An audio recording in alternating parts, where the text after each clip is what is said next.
Hello students. Today we are going to learn chapter 8, that is index number. So these are the topics which we are going to cover. First, let's understand what is index number.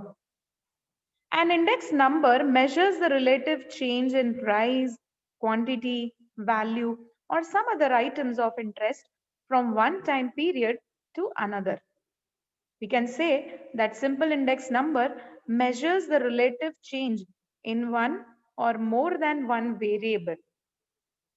So, index number is a statistical device which is used for measuring the changes in the magnitude of a group of related variable. And it is the one which represents the general trend of diverging ratios from which it is calculated.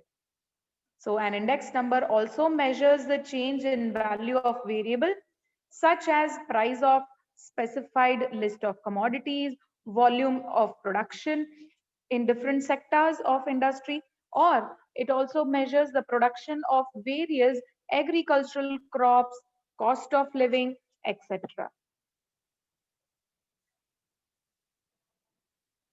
Now, when we talk about the definition, index numbers are quantitative measures of growth of prices, production, inventory, and other quantities of economic interest. Index numbers are specialized averages and they measure the change in the level of phenomenon. An index number measures the effect of changes over a period of time. So usually index number are expressed in terms of percentage. We can use this index number to frame suitable policies. They also reveal certain trends and tendency. Like as I said, that we can measure the volume of production in different sectors or different industry, or we can also measure the production of various agricultural crops and compare the trend and the tendency or cost of living. So index numbers, they reveal trend and tendency and they are very useful in deflating. But there are also certain problems to index number. So what are these problems? Before that, we need to understand that what is base period. Now, index number are expressed in terms of percentage. And of the two periods, the period with which the comparison is to be made is known as a base period. Like let's say the value in the base period is given in the index number 100. And if you want to know how much price has changed from last year to this year, then last year becomes base period. For example, the price has changed in 2005 from the level in 1990. So the year 1990 becomes the base period and the index number of any period is in proportion with it. So thus an index number will indicate that the value is 2.5 times of that base period, taking the example. Now, the problems which are related to index number or the issues which are there in the construction of index number is you need to be very clear about the purpose of the index, and calculation of volume index will be inappropriate when one needs value index. So there is a choice of base period and there is also a choice of average and index. So the items are not equally important for different groups of consumers when consumer price index is constructed. So the rise in petrol may not directly impact the living condition of poor of the agricultural laborers. Thus, the items to be included in any index have to be selected carefully so that they are related or the impact of one on the other is justifiable. Only then you will get meaningful picture of the change. Next, every index should have a base. So this base should be as normal as possible. So and that is why there is a problem of choice of base period. Extreme values should not be selected as a base period. So the period should also not belong too far in the past. So the comparison between 1993 and 2005 is much more meaningful then comparison between 1960 and 2005. So your base should be as normal as possible. The another issue in construction of index number is choice of the formula. Now it depends on the nature of the question to be studied. So the only difference between the last year's index and past year's index is the weight which are used in this formula, which we'll be studying further. And the another problem is data collection and selection of commodities. So there are many sources of data with different degree of reliability. Data of poor reliability will give misleading results, and hence due care should be taken in the collection of data. So if the primary data are not being used, then the most reliable source of secondary data should be chosen. Now, when we have the classification of index number, we have price index, quantity index, value index, and composite index. We can also learn about the methods of constructing the index number. So it is divided into weighted and unweighted. Under weighted, we have weighted aggregate and average of price relative. We have simple aggregative and simple average of price relative. Now let's study about the simple aggregative method. It consists in expressing the aggregate price of all the commodities in the current year as percentage of the aggregate price in the base year. So the formula over here is sigma P1 upon sigma P0, P1 being the current year and P0 being the base year into 100. So example from the data given below, construct the index number for the year 2007. The base year is 2000, we have 2007 and 8 in Rajasthan state.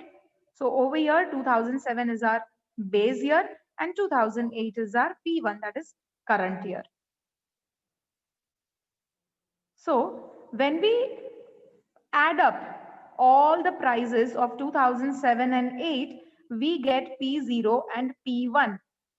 So P1 upon P0 into 100, which would give us 134.45. So it means the prices in 2008 were 34.45% higher than the previous year. Now talking about the simple average of relatives method, the current year price is expressed as a price relative of the base year price, and these price relatives are then averaged to get the index number. So the formula here is P01, that is current and base year, wherein we have sigma P1 P0 into 100 upon N. N over here means number of items. This is the other example wherein we can construct the index number, that is prices of 2007 and year 2008, and commodities which we have is number of commodities are 5. So when we add up P1 upon P0 into 100, we get the answer, that is 603.37 upon 5. Now, when we talk about weighted index number, these are those index number in which rational weights are assigned to various chain in the explicit fashion.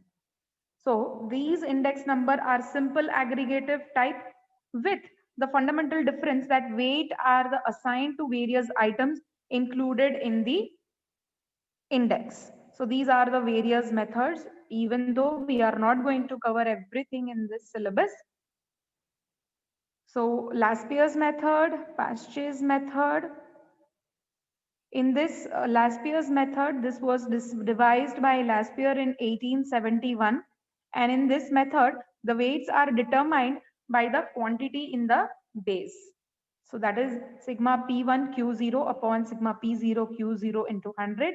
And Pasteur's method was devised by German statisticians Pasteur in 1874. And the weight of the current year are used as a base year in the construction of these index number.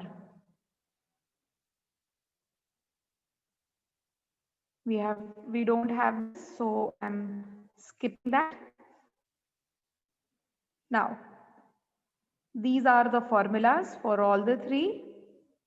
And when we talk about weighted average of price relative, in the weighted average of relative, the price relative for the current year are calculated on the basis of the base year.